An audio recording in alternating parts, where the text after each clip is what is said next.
Hello and welcome दोस्तों to 5 minute engineering. आज का वीडियो बड़ा कमाल होने वाला है क्योंकि वो तीन बची हुई फील्ड्स के बारे में आज थोड़ा सा हम लोग जानेंगे कि भैया वो होती क्या है, उनमें किस तरीके से रोबोट्स यूज किए जाते हैं। ओके, उनके फीचर्स, उनके कुछ डीमेरिट्स, एग्जांपल्स जैसे हम लोग आज देखेंगे। ठीक है, तो डिलीवरी रोबोट्स होते हैं कुछ कुछ होते हैं intelligent vehicles and then autonomous aircraft. ठीक है, अब यहाँ पे किस तरीके से इनका यूज होता है, इनके फीचर्स क्या है, वन बाय वन करके देखते हैं। ठीक है, तो यहाँ पे डिलीवरी रोबोट्स, नाम में ही सब कुछ छुपा हुआ है। ऐसे रोबोट्स जो कि डिलीवरी के लिए, काम के लिए यूज किए जाए। तो स्पेसिफिकली यहाँ पे दो कैटेगरीज हैं, जो कि स्मॉल आइटम्स या फिर लाइट वेटेड आइटम्स जो होते हैं, जो कि बहुत ही इंपॉर्टेंट एंड कॉन्फिडेंशियल आइटम्स होते हैं, उनको डिलीवरी करने के लिए कुछ स्पेसिफिक रोबोट्स होते हैं। और कुछ ऐसे भी रोबोट्स होते हैं जो कि हैवी वेट, हैवी लोडेड जो आपके आइटम्स होते हैं, उनको डिलीवर करने में यूज होते हैं। तो स्पेसिफिकली हम लोग, जो मैंने पहली कैटेगरी बताई जहां पे कॉन्फिडेंशियलिटी बहुत इंपॉर्टेंट होती है, जो आइटम्स स्मॉल होते हैं, जो आइटम्स लाइट वेट होते हैं, वो अभी हम लोग देखते हैं कि वहां पे इंप्लीमेंटेशन किस इवेंट में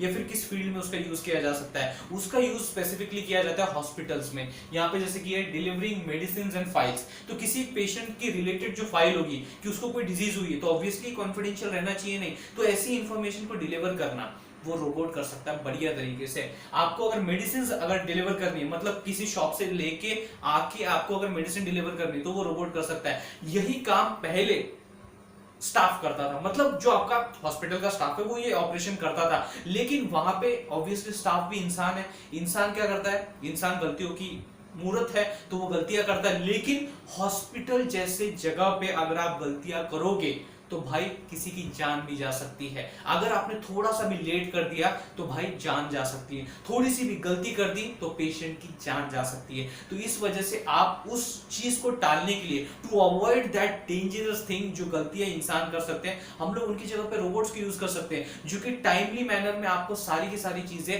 परफेक्टली लाके रख देगा। लेकिन भाई उसमें भी प्रॉब्लम है। क्या प्रॉब्लम है? Dynamic and random environment. ये बहुत बड़ी प्रॉब्लम है।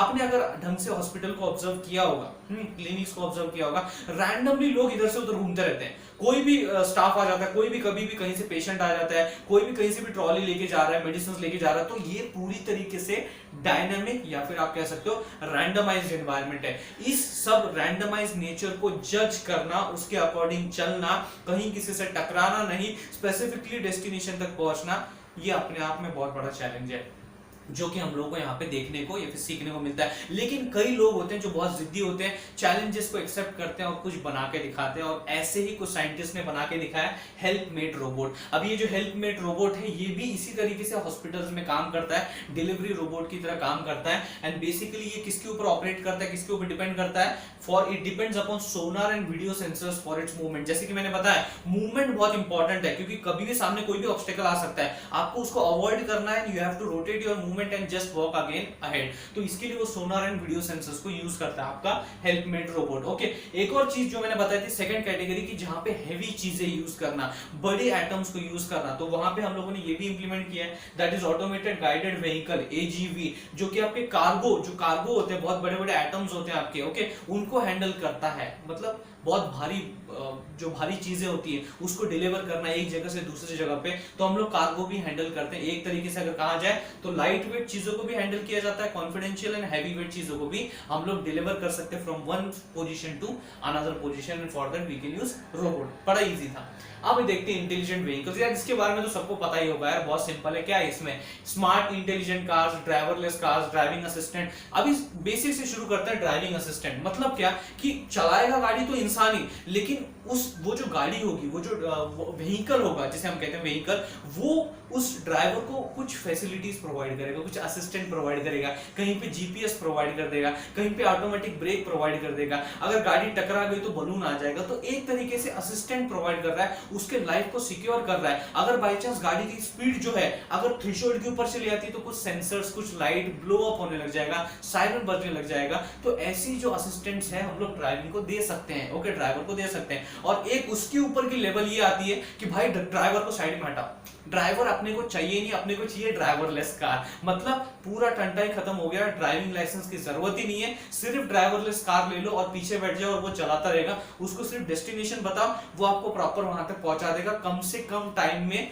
बिकॉज भाई वो भी गूगल मैप्स यूज कर रहा होगा, उसको भी पता होगा कि ट्रैफिक आया तो उस रास्ते पे नहीं जाना, भले ही रास्ता लंबा हो लेकिन वहां से जाना जहां पे ट्रैफिक ना हो। तो एक तरीके से ये ड्राइवरलेस कार्स है। तो ऐसे आप इंटेलिजेंट व्हीकल्स में हमने रोबोटिक्स यूज किया है, इंप्लीमेंट किया है, और ये इन प्रोग्रेस भी है टू एडवांस दिस टेक्निक्स। ठीक है, अब आते हैं भैया ऑटोनोमस एयरक्राफ्ट में। ओके, ऑटोनोमस एयरक्राफ्ट जैसे हम लोग को पता है, हम लोग क्या बड़े प्लेन्स की वगैरह ऐसी बात नहीं कर रहे हैं, हम लोग बेसिक चीजों की बात कर रहे हैं जो कि मिलिट्री एप्लीकेशन में भी यूज हो और सिविलियन एप्लीकेशन में भी यूज हो। अभी मिलिट्री एप्लीकेशन में आप ऑटोनोमस एयरक्राफ्ट को कैसे यूज करोगे? ऑब्वियसली यहाँ पे इंसानी जान की बहुत वैल्यू है। ओके, अगर मैं मिलिट्री एप्लीकेशन में इसको यूज करता हूं तो अगर मैं किसी एयरक्राफ्ट को उड़ाता हूं, दूसरी जगह पे लेके जाता हूं और वहां से वो इंफॉर्मेशन अगर मुझे मेरे एरिया में देता है, मतलब एक तरीके से कह सकते हो ये दूसरी बॉर्डर है और यहाँ पे मेरा एरिया है, तो मुझे इसके बारे में इंफॉर्मेशन चाहिए, ये एक मेरा दुश्मन है, ओके, ये दुश्मन कंट्री, इसकी इंफॉर्मेशन मुझे चाहिए, तो कैसे दूंगा? I can use autonomous aircraft. वहां पे इंसान को वहां जाने की जरूरत नहीं है, अगर इंसान गया तो उसको ऑब्वियसली गोली मार के वहीं खत्म कर देंगे। तो इंसानी जान की वैल्यू,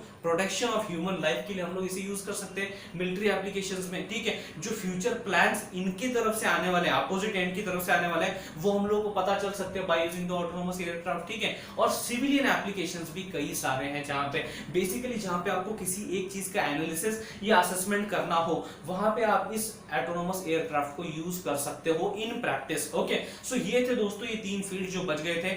यहां पे अभी आई थिंक रोबोटिक्स खत्म होता है दोस्तों। ऑल द बेस्ट आपके एग्जाम के लिए। थोड़ी सी जितनी भी लास्ट मोमेंट में मेरे से हेल्प हो सकती थी मैंने आपके लिए वो कर दी है। आई थिंक आपको ये पसंद आया होगा, और अगर पसंद आ गया तो भैया लाइक कर दो, शेयर कर दो सारे वीडियो सारे आपके दोस्तों के साथ, मेरी मदद उन तक पहुंचने दो। एंड थैंक्स अ लॉट दोस्तों फॉर वॉचिंग दिस वीडियो।